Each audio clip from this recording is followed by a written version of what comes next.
So I'm going to talk with you a bit about changing parenting paradigms. And some of what I'm saying might be a little triggering, so I'm just going to invite you to refrain from judgment, both of what I'm saying and of yourself if you have children in your life. I'm going to start with some assumptions. I'm going to assume that we want our children to grow up to be competent, confident, and secure.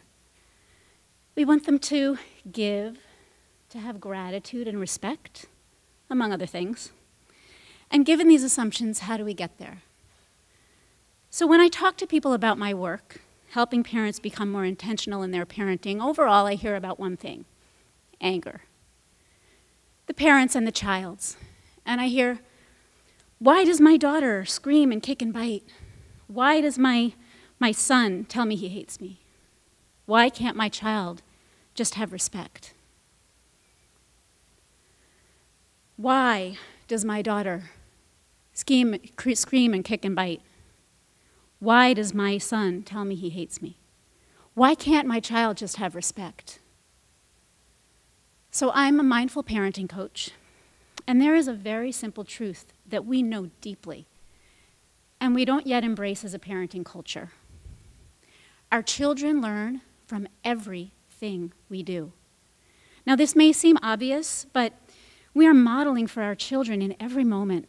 We are literally shaping their understanding of how and who to be in the world. And there's brain research to back this up, but that's another conversation. So in what I'll call the dominant paradigm, children are expected to do what they're told. Adults are the authority. And parents don't hold responsibility for modeling behavior. So my question is, how are children going to learn respect if they don't experience it? To be clear, I'm not talking about permissive parenting.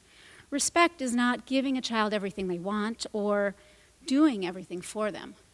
Actually, this is the opposite of respect, which requires both trust and boundaries. I'm talking about a completely different approach, a nonviolent parenting paradigm. So in the nonviolent paradigm, building a relationship with your child is more important than the immediate behavior she's exhibiting. Rather than the adult controlling the child's behavior, the goal is to teach and model self-control and to develop a child's emotional intelligence. So why does this matter? Children have been raised with the dominant paradigm for ages. Why change it? Well, have you taken a look around at the world recently? If you look on the political level, you can see the dominant paradigm manifesting everywhere. Marianne Williamson said, "There is no single effort more radical in its potential for saving the world than a transformation of the way we raise our children." So what? How does this affect my family right now? Well, to bring it down to the personal level, there's all kinds of research to show that developing emotional intelligence grows healthier, more successful people. Dr. John Gottman studied families that practice nonviolent parenting over a period of 3 years, and this is what he found. Children raised in this way were better off in academic performance, social competence, emotional well-being, and physical health.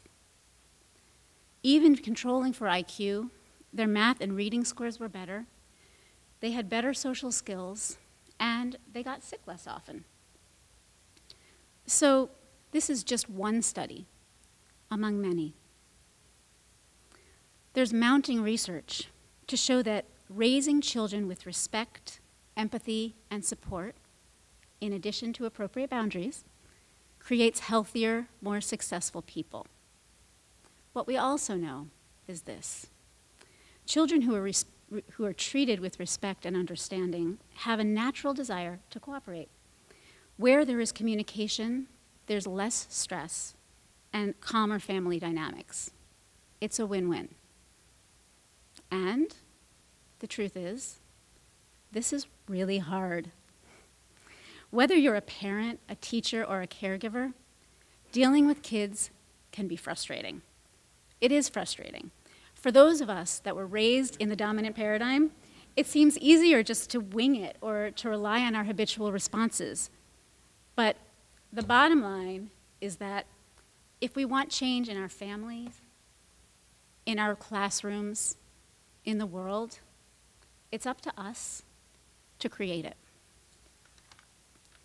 So just how are we supposed to do this?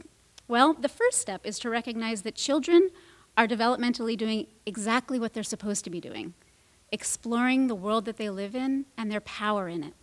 Yes, it can be annoying, frustrating, and triggering to us, the adults. But ask yourself, how do I want this child to feel as an adult? Powerful in the world or full of fear? Well, how do you want to feel? For most of us, fear is such a part of the way we relate to the world, we don't even realize it's there. Or we call it anxiety or depression. So, assuming we want our children to grow up to feel powerful in the best way, the next step is to become aware. Ask yourself, how do I respond to the children in my life, and why? And then, the next time, just be aware of your own responses as they happen. Eventually, you can recognize when they're about to happen and circumvent them. And this is the path to change. From here, we can create authentic connection, mutual respect, natural cooperation, and deep connection with our children. And our children can go out in the world with these capabilities, powerfully creating their lives and relationships, and rippling the evolution of the world. So the bottom line, that list of assumptions we started with, if that's what we want our children to be, that's what we need to become. Thank you.